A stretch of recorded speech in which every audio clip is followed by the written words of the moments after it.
A phone rings in a cramped apartment in Beirut's southern suburbs. The man who answers speaks quietly, his voice barely audible over the hum of traffic outside. He says 3 words in Arabic, listens for 5 seconds, then hangs up. 30 seconds later, he's pulling on a jacket and checking the contents of a small backpack. His movements are practiced, efficient, the muscle memory of someone who's done this before. Within 2 minutes, he's locked the door behind him and disappeared into the maze of narrow streets that wind through Dahieh, Hezbollah's stronghold in Lebanon's capital. His name is Hassan Nasrallah, not the famous one, but a different Hassan, a quieter Hassan, someone whose face appears in no newspapers and whose work happens in basements and safe houses far from cameras. To his neighbors, he's a mechanic who keeps irregular hours. To Israeli intelligence, he's Target Epsilon, a bomb maker responsible for at least 7 IED attacks that killed 18 soldiers and 3 civilians over the past 14 months. And as of 3:47 a.m. on that Thursday morning in March 2019, he's just become the focus of the most intensive manhunt Mossad has conducted in nearly a decade. What Hassan doesn't know as he navigates the pre-dawn streets is that the phone call he just received was expected. That Israeli signals intelligence has been tracking his communications for 3 weeks. That the voice on the other end urging him to move immediately to a safe location in Damascus wasn't his handler, but an algorithm designed to mimic speech patterns with enough accuracy to fool even trained operatives. That every step he's about to take has been wargamed in a windowless room in Tel Aviv, where analysts have built a predictive model of his behavior based on 6 months of surveillance data. The next 48 hours will demonstrate something that intelligence services rarely discuss publicly: the extraordinary machinery that modern states can deploy when they decide someone must be found. This isn't the Hollywood version of espionage, no car chases or shootouts, but something far more unsettling. A technological and human system so sophisticated that it can track a single person across international borders, through multiple identities, past security checkpoints designed specifically to detect exactly this kind of pursuit, and do it all while maintaining the fiction that nothing unusual is happening. Understanding why Mossad wanted Hassan Nasrallah requires understanding who he was and what he represented in the complex architecture of Middle Eastern proxy warfare. Born in 1982 in the Bekaa Valley, Hassan grew up in a Lebanon still scarred by civil war. His father raised sheep. His mother died when he was 9, killed by a shell that landed in their village during one of the countless skirmishes that defined Lebanese life in the late 80s. The explosion happened while she was hanging laundry. Hassan heard it from half a kilometer away while helping his father in the fields. By the time he reached their home, there was nothing left. That moment calcified something inside him. Friends from his teenage years described him as unnaturally still, someone who could sit for hours without fidgeting, his eyes focused on some internal horizon no one else could see. He excelled in school despite the chaos around him, particularly in chemistry and mathematics. His teachers noted his ability to solve complex problems through patient deconstruction, breaking large questions into manageable components and addressing each with methodical precision. This analytical temperament would later define his approach to bomb making, transforming it from crude terrorism into something approaching dark engineering. The Israeli occupation of southern Lebanon provided the context for his radicalization. He watched Hezbollah fighters return to his village as heroes, men who'd pushed back against the superior military force through discipline and sacrifice. He listened to Hassan Nasrallah, the real one, the Secretary General, whose speeches crackled through radio sets in every home, articulating a vision of resistance that combined religious fervor with strategic clarity. By the time Israeli forces withdrew in 2000, Hassan had already decided his path. Not as a fighter, he lacked the temperament for direct combat, but as someone who could support the resistance through technical expertise. He began his training in the early 2000s, learning from Iranian advisors who'd come to Lebanon to strengthen Hezbollah's capabilities. The Iranians brought knowledge accumulated through decades of asymmetric warfare, techniques developed in conflicts from Afghanistan to Iraq. Hassan absorbed everything, studying the chemistry of explosives, the physics of blast waves, the engineering principles that governed effective IED construction. But what distinguished him wasn't just technical knowledge, it was his instinct for operational security and his understanding that in modern warfare, the bombmaker who lives longest is the one who remains invisible. By 2008, Hassan had become one of Hezbollah's most valuable technical specialists. He didn't build bombs personally anymore. Instead, he designed them, creating blueprints and protocols that others could follow. His innovations focused on defeating Israeli countermeasures, developing triggering mechanisms that couldn't be jammed by electronic warfare systems, designing shaped charges that could penetrate reactive armor, crafting explosives from materials available in any agricultural supply store to avoid detection. Each device bore his signature, a particular elegance of design that Israeli ordnance disposal experts had learned to recognize. They called his bombs Swiss watches, precise, reliable, maddeningly difficult to defeat. His work existed in a moral universe that most people never have to navigate. To Hassan, the soldiers his bombs killed weren't individuals with families and futures. They were components of an occupying force, legitimate military targets in a conflict he believed was existentially necessary.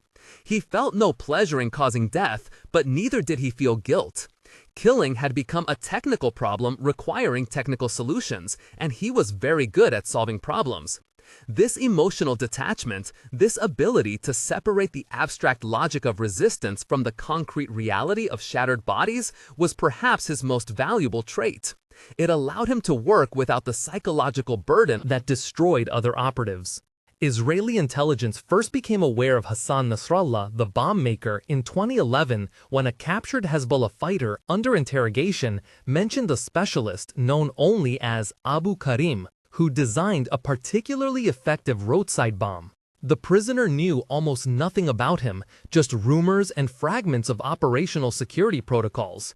But those fragments were enough to begin building a profile. Over the following years, Mossad's research division assembled a mosaic from intercepted communications, debriefings of sources inside Lebanon, analysis of bomb components recovered from attack sites, and the patient accumulation of digital exhaust that everyone leaves in the modern world, no matter how careful they try to be. They learned that Abu Karim lived somewhere in Beirut's southern suburbs, that he traveled occasionally to Damascus for coordination meetings, that he maintained multiple phones but used each sparingly and never for personal communication. They learned his speech patterns from intercepted conversations, his handwriting from documents found in raided safe houses, his technical preferences from the bombs themselves. Slowly, obsessively, they constructed a shadow of the man, accurate enough to begin predicting his behaviors even without knowing his true identity. The breakthrough came in late 2018 when signals intelligence intercepted a conversation between two Hezbollah operatives discussing logistics for a training session. One mentioned that Abu Karim would be traveling from Beirut to provide technical instruction. The conversation included a phone number used to coordinate the meeting. That number became the thread that Mossad Unit 8200, Israel's Signals Intelligence Corps, began pulling with extraordinary patience. They didn't intercept every call. That would have risked detection by Hezbollah's counterintelligence teams who constantly monitor for surveillance indicators. Instead, they mapped the network around the number, identifying other phones it contacted, building a web of relationships that eventually revealed patterns. One pattern stood out. The phone registered to the name Hassan Nasrallah appeared repeatedly in proximity to locations where Abu Karim was believed to operate. Bank records, accessed through methods that remain classified, showed financial transactions consistent with someone receiving payments from Hezbollah's logistics division. Most tellingly, metadata analysis revealed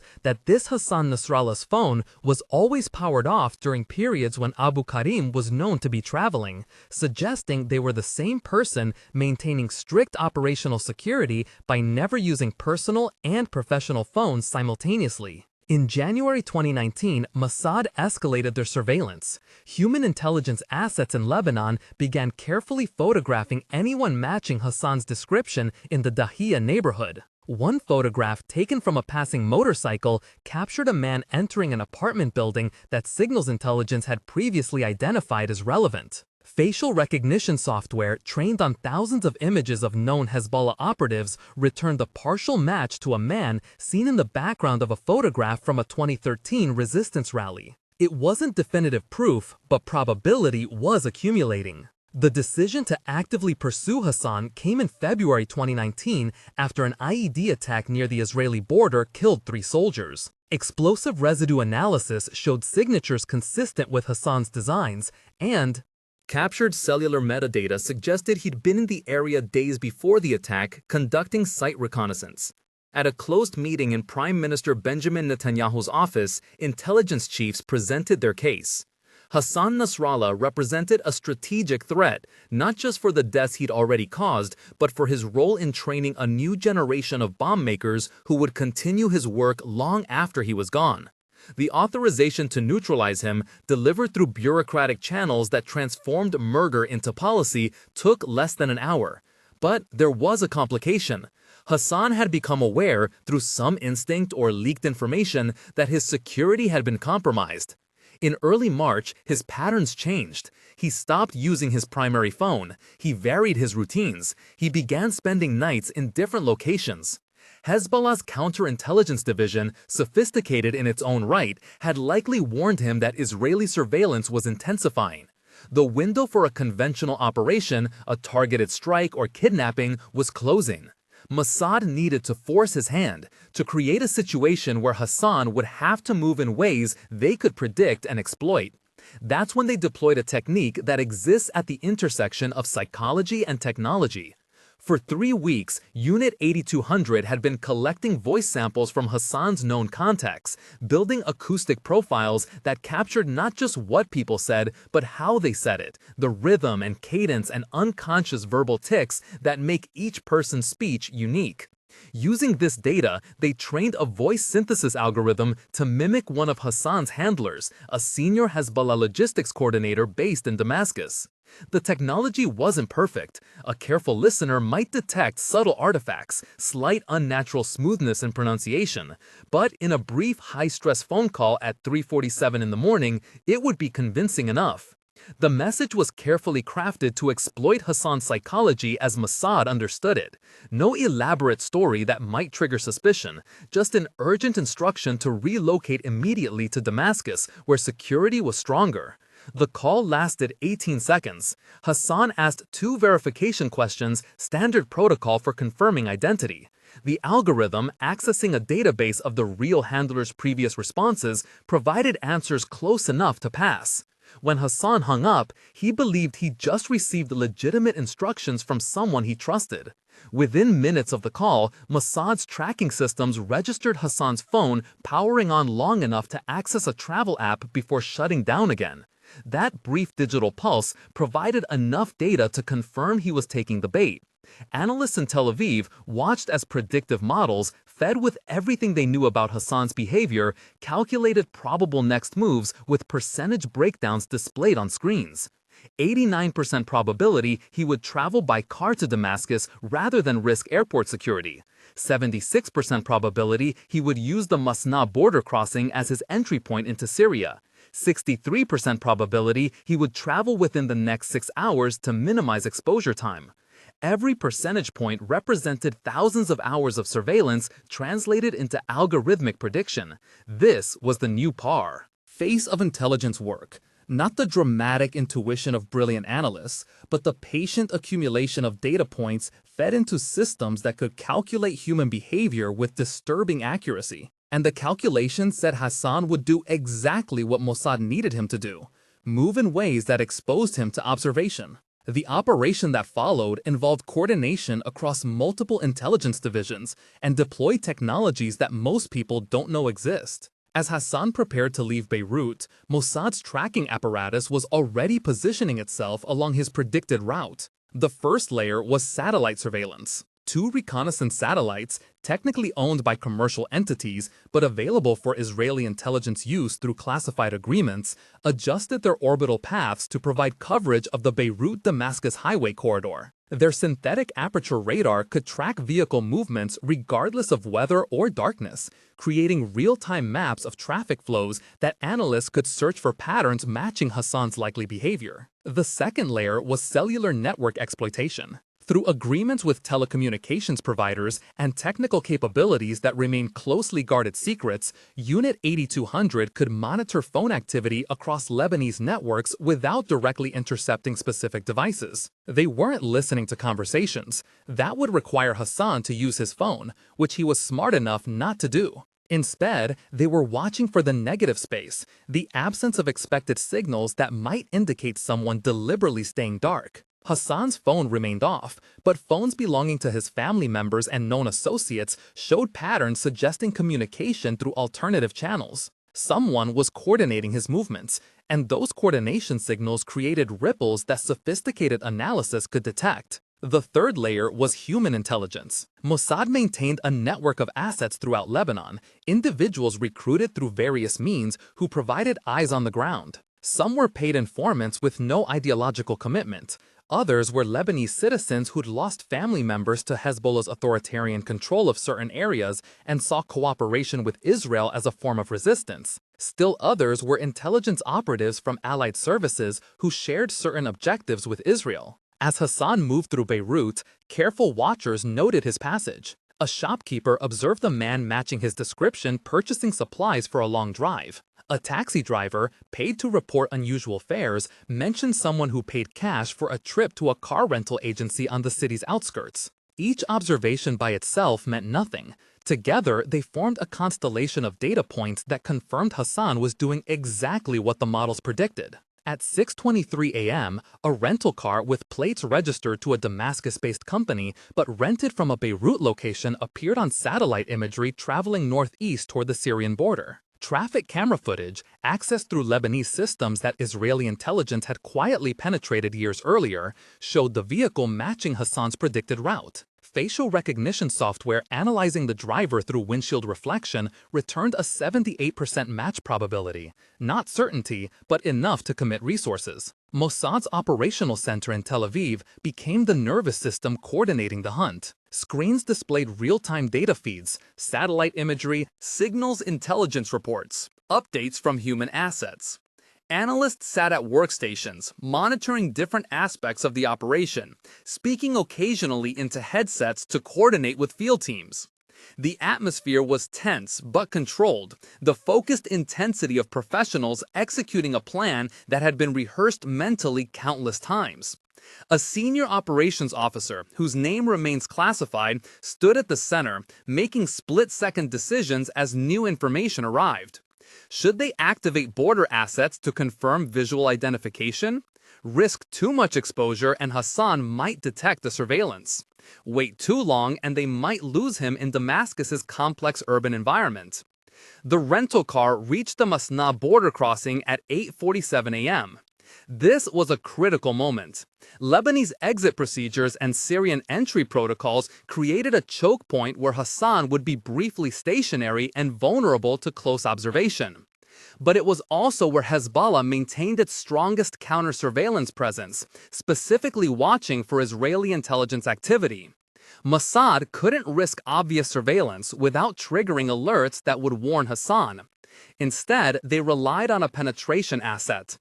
Years earlier, Israeli intelligence had recruited a low-level administrative worker at the Syrian Border Authority. His cooperation wasn't ideological. He needed money from medical treatment for his daughter, and Mossad provided it in exchange for occasional assistance that he could rationalize as harmless.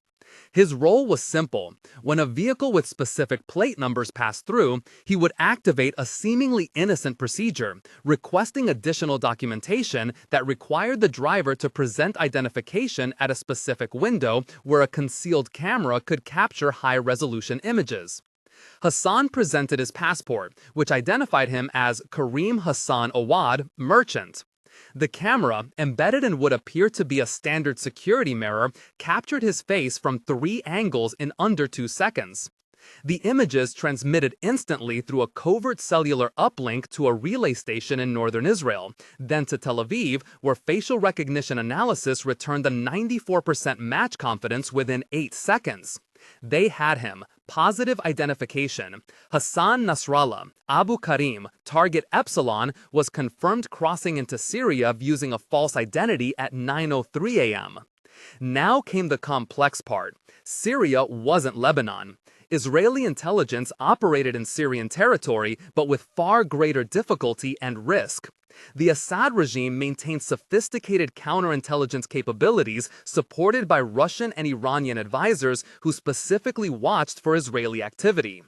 Damascus itself was a surveillance-dense environment where multiple intelligence services operated, creating a dangerous ecosystem where observers were themselves being observed.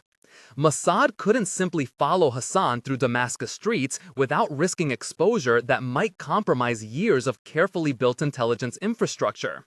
Their solution was to let Hassan lead them while maintaining distance that made conventional following impossible. Before Hassan's car left the border crossing, a microscopic tracking device had been attached to its undercarriage. The device, barely larger than a postage stamp and powered by vibration from the vehicle's movement, emitted low-power radio signals that satellites could detect. The signals were intermittent and frequency hopping, designed to avoid detection by counter-surveillance equipment that scanned for continuous transmissions. The tracker wouldn't work forever. Its battery would die within 72 hours. But for now, it provided Mossad with Hassan's location updated every 4 minutes. The rental car proceeded east toward Damascus, arriving in the city's outskirts at 11:34 a.m. Satellite imagery showed it entering a neighborhood controlled by Hezbollah-affiliated militias, areas where Iranian Revolutionary Guard advisors maintained training facilities and safe houses. The vehicle stopped at a building previously identified as a Hezbollah logistics hub.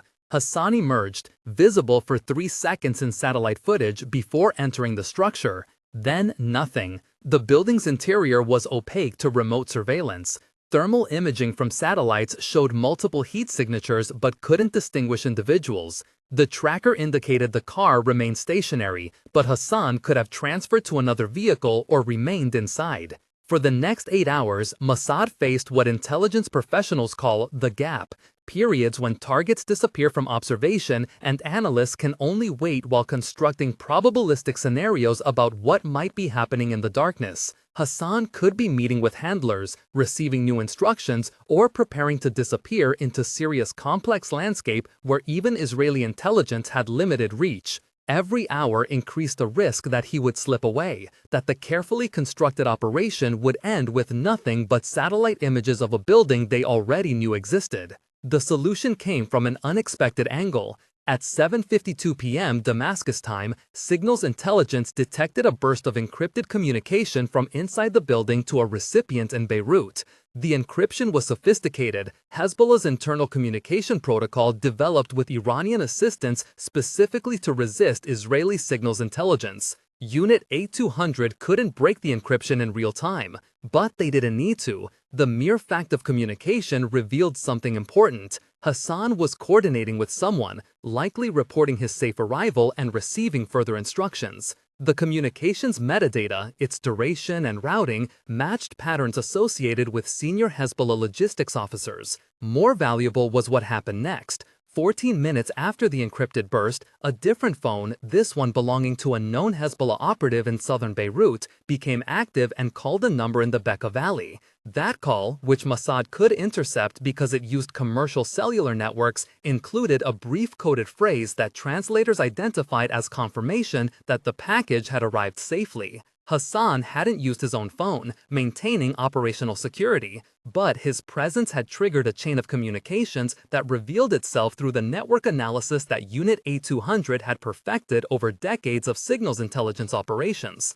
By midnight, Mossad's analysts had constructed a detailed picture of Hassan's situation through fragments and inference. He was in Damascus, likely at the identified safe house. He was in contact with handlers through secure channels. He believed himself safe, unaware that his location was being tracked and his communications mapped. The question now was what to do with this information. A strike on the safe house would eliminate Hassan, but would also reveal Israeli intelligence capabilities in Damascus, potentially compromising other operations and intelligence, triggering diplomatic complications with Russia, whose air defense systems covered Syrian airspace. A kidnapping operation was technically possible but extraordinarily risky, requiring infiltration of a hostile urban environment and extraction under conditions where Syrian and Russian forces might respond. The decision came from the highest levels of Israeli government after consultations that lasted through the early morning hours. Hassan represented a significant but not unique threat. Killing him would provide temporary satisfaction but wouldn't fundamentally alter Hezbollah's capabilities. Someone else would assume his role, perhaps someone less predictable than Hassan, whose patterns Mossad had now thoroughly mapped. But there was another option, one that leveraged the intelligence gathered during the 48-hour pursuits for longer-term strategic advantage. At 4:17 a.m. Damascus time, Syrian authorities received an anonymous tip through channels that appeared to originate from internal security services.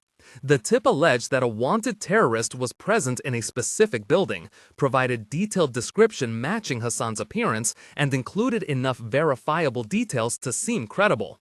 The source of the tip was carefully obscured through technical means that made investigation impossible.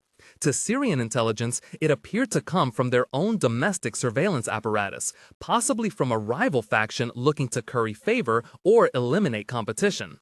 What followed demonstrated the cold calculation that defines intelligence operations. Syrian security forces, following their own protocols and unaware they were being manipulated, raided the safe house at 6:34 a.m. Hassan was arrested along with 3 Hezbollah operatives. The Syrians processed him through their system, eventually identifying him as Hassan Nasrallah, wanted in connection with activities that the Assad regime, despite its alliance with Hezbollah, couldn't publicly ignore. The arrest created a complex diplomatic situation. Hezbollah demanded his release. Syrian authorities, facing pressure from multiple directions and suspicious about how their security services had located him, delayed while conducting internal investigations. During the 72 hours Hassan spent in Syrian custody, Israeli intelligence achieved something more valuable than his death. Through surveillance of communications between Beirut and Damascus, they mapped Hezbollah's crisis response protocols, identifying which officials had authority to negotiate for Hassan's release and which communication channels they used during emergencies. They observed how Hezbollah's leadership reacted to a senior operative's compromise, revealing internal tensions and decision-making hierarchies. Most importantly, they watched as Hezbollah scrambled to secure Hassan's release, activating assets and calling in favors in ways that exposed networks Israeli intelligence had only partially mapped. Hassan was eventually released after negotiations that required Hezbollah to expend significant political capital with Syrian authorities. He returned to Lebanon shaken but unharmed, believing his arrest was the result of bad luck or internal Syrian political machinations. He didn't know that his phone had been completely compromised during custody, infected with monitoring software so sophisticated that even when powered off, it transmitted data to Israeli intelligence. He didn't know that the verification protocols he used to confirm his handlers' identities had been cracked, making future deception operations possible. He didn't know that his release was actually more valuable to Mossad than his death would have been. The 48-hour pursuit had accomplished multiple objectives simultaneously. It confirmed Mossad's ability to track targets across international borders using layered surveillance techniques. It demonstrated to Hezbollah that operational security could be breached even with careful protocols. It exposed communication networks and response procedures that Israeli intelligence could exploit in future operations. And it left Hassan alive but compromised, a potential source of ongoing intelligence whose very presence in Hezbollah's ranks now served Israeli interests. In the weeks following Hassan's return, Israeli intelligence monitored changes in Hezbollah's operational security procedures triggered by concerns about how Hassan had been located. These changes, implemented to address perceived vulnerabilities, actually made the organization's activities more predictable in certain ways. Security measures meant to prevent tracking created patterns that sophisticated analysis could exploit. Hezbollah had reacted to the threat of surveillance by implementing protocols that, paradoxically, made surveillance easier for an intelligence service capable of analyzing behavioral patterns at scale. Hassan continued his work, designing bombs and training operatives, but something had changed. He became more cautious, more paranoid, second-guessing decisions in ways that reduced his effectiveness. The psychological impact of knowing he'd been hunted, even if he didn't fully understand how or by whom, altered his risk calculations. He began avoiding certain activities that Mossad had been specifically tracking, which inadvertently revealed which intelligence collection methods he'd somehow detected. This information allowed Unit 8200 to refine their techniques, making future surveillance harder to detect.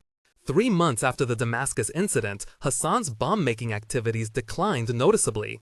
He was training others more and building less, a shift that reduced his direct threat while creating a diffusion problem where multiple less skilled operatives replaced one expert. Israeli intelligence assessed this as an acceptable trade-off. The new generation of bomb makers lacked Hassan's innovative capabilities and operational security discipline, making them easier to track and their devices easier to defeat. The operation demonstrated something that intelligence professionals understand but rarely articulate publicly. The most effective intelligence operations aren't always about elimination, but about control. By tracking Hassan without killing him, Mossad maintained a known quantity within Hezbollah's ranks while gaining insight into the organization's broader structure.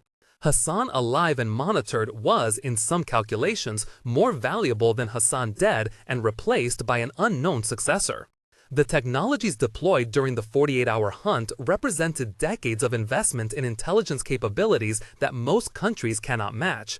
The satellite surveillance required not just hardware orbiting Earth, but the software infrastructure to process vast amounts of imagery data, identifying relevant patterns among millions of irrelevant details.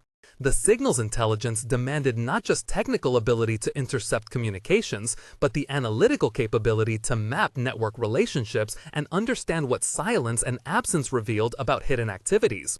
The human intelligence required years of patient recruitment and cultivation of assets willing to risk their lives for money or ideology or the complex personal reasons that motivate people to betray their communities. All of this infrastructure existed before Hassan became a and would continue after he ceased being one. The pursuit of a single bomb maker was just one operation among thousands, a brief deployment of capabilities that Israel maintains in constant readiness across multiple theaters. The machinery never stops, never rests, continuously gathering data and analyzing patterns and preparing for the next operation. Somewhere in the world right now, someone else is being tracked with the same sophisticated techniques, their movements mapped, their communications analyzed, their future constrained by invisible observers who work in shifts monitoring screens in windowless rooms. The moral questions raised by such capabilities are profound and largely unexamined in public discourse.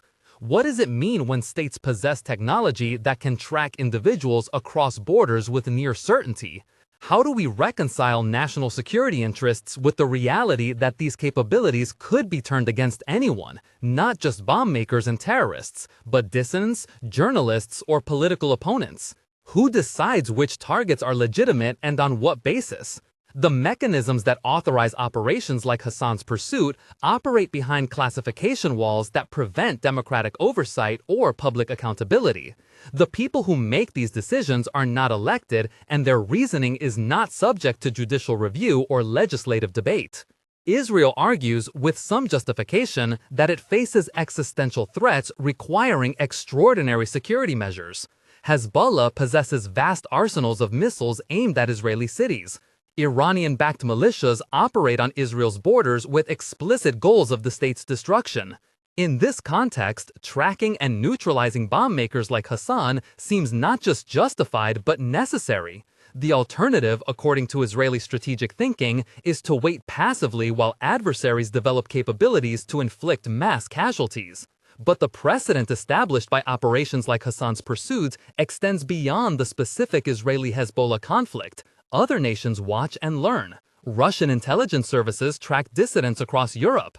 Chinese security agencies monitor Uyghur activists in multiple countries. Saudi Arabia pursues critics who fled the kingdom.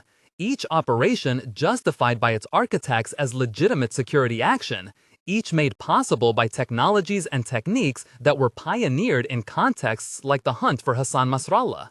The normalization of transnational surveillance and pursuit creates a world where borders mean less, where nowhere is truly safe, and where the power differential between states and individuals becomes almost absolute. From Hezbollah's perspective, Hassan represents a soldier in a war they did not choose but cannot abandon. The group emerged in the 1980s during Israel's occupation of southern Lebanon, formed specifically to resist what it viewed as illegal foreign military control. Hassan's bombs, from this viewpoint, are legitimate weapons used against military targets in an ongoing conflict. His arrest in Damascus was evidence of Israeli aggression extending beyond recognized boundaries, violating Syrian sovereignty in pursuit of someone fighting for Palestinian rights and Lebanese dignity. This framing has its own moral complications. Hezbollah's ideology is explicitly sectarian, its vision of resistance intertwined with Shia religious doctrine that excludes and marginalizes other communities. Its alliance with Iran and Syria has drawn it into regional conflicts that have nothing to do with defending Lebanon. Hassan's bombs, whatever their intended targets, have killed civilians and perpetuated cycles of violence that destroy any possibility of peaceful resolution. The group's relationship with democracy and human rights within areas it controls reveals authoritarian tendencies that undermine claims of fighting for liberation. The truth, as always, is more complex than either side's narrative. Hassan is simultaneously a legitimate military target and a product of circumstances that include Israeli occupation, regional power struggles, and the failure of international systems to address Palestinian statelessness. Mossad's pursuit of him is simultaneously sophisticated intelligence work and participation in an endless cycle of violence that solves nothing. The technologies deployed to track him are simultaneously impressive achievements and tools of control that threaten fundamental freedoms. These contradictions don't resolve, they coexist, creating moral fog that everyone involved must navigate without clear guidance. In the aftermath of Hassan's Damascus ordeal, his life changed in subtle ways that only those very close could observe.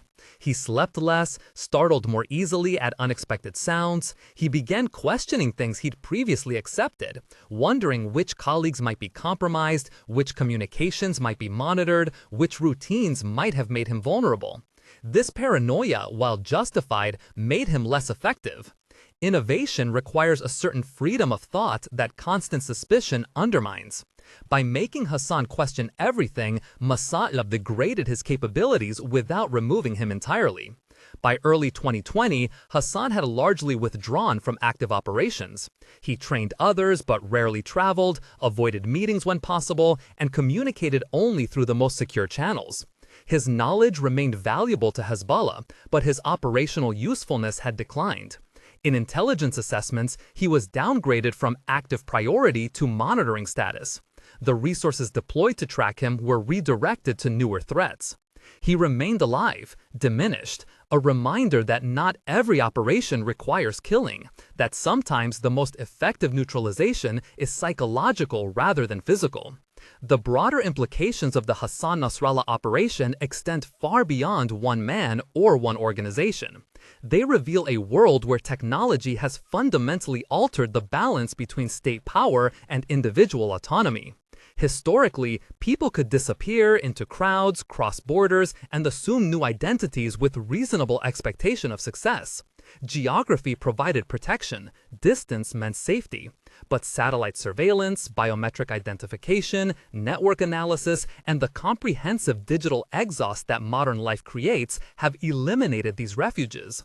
There is nowhere to hide from a state that decides to find you, no way to move without leaving traces that sophisticated analysis can follow.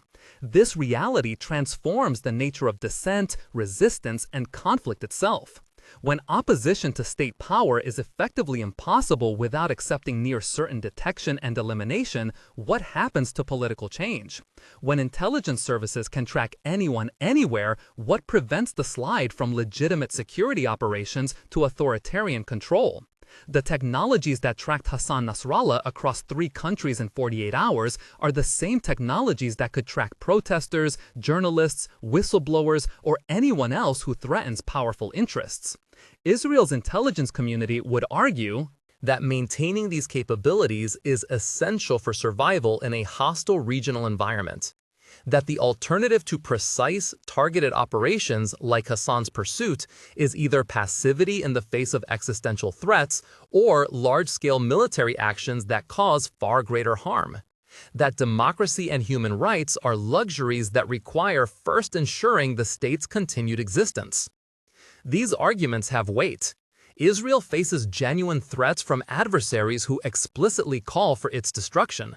The security dilemma is real, and the consequences of failure would be catastrophic. But acknowledging genuine security needs doesn't resolve the deeper questions about power, accountability, and the kind of world we're creating. Intelligence operations like Hassan's pursuit happen in shadows, authorized by small groups of officials, executed by operatives who answer to no public authority, and justified through secret reasoning that citizens can never examine. This is governance without consent, power without transparency, decisions about life and death made behind walls that democracy cannot penetrate. Even if we trust current leaders, what happens when these capabilities inevitably fall into the hands of leaders we don't trust? The infrastructure of surveillance and control being built today will outlast any particular government or political moment. The 48 hours that Mossad spent tracking Hassan Nasrallah across Lebanon and Syria demonstrate technical capabilities that represent humanity's greatest achievements in coordination, analysis, and applied technology. They also demonstrate our greatest dangers. The same systems that can track a bomb maker can track anyone. The same technologies that enable precision targeting can enable precision oppression. The same analytical techniques that map terrorist networks can map social movements. And once built, these systems rarely disappear. They expand, improve, and find new applications that their creators never intended. Hassan Nasrallah lives still, somewhere in Lebanon, probably aware that he's being watched, definitely diminished from what he once was.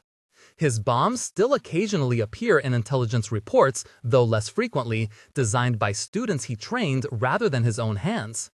Israeli satellites still track his general location. His phone still transmits data to servers in Tel Aviv. He exists in a state of permanent surveillance, neither free nor imprisoned, alive but compromised. This is the new face of power in the 21st century, not death, but control, not elimination, but degradation, not the dramatic violence of assassination, but the quiet violence of being known, tracked, and managed by systems you can never escape. The machinery that pursued Hassan continues its work, shifting to new targets, refining its techniques, expanding its reach. Somewhere in Tel Aviv, analysts are building profiles of the next priority, mapping networks, calculating probabilities, preparing for the next 48-hour hunt. The system perpetuates itself, feeding on the threats it creates through its own actions, justified by the dangers it simultaneously prevents and provokes. This is the equilibrium we've reached. Perfect surveillance meeting determined resistance, creating an endless cycle where neither side can win, but neither will yield. What does Hassan Nasrallah's 48 hours of pursuit reveal about the world we inhabit? That privacy, Increasingly fictional. That borders provide less protection than we imagine. That technologies we barely understand are reshaping power relationships in ways that favor states over individuals. That security and freedom exist in tension that may be irreconcilable. That the machinery of intelligence, once built, cannot be unbuilt, only redirected toward new targets. And that we are all, in some sense, living in Hassan's world now. A world where being interesting to the wrong people means living under observation you cannot detect, pursued by capabilities you cannot match, tracked by systems that never sleep and never forget.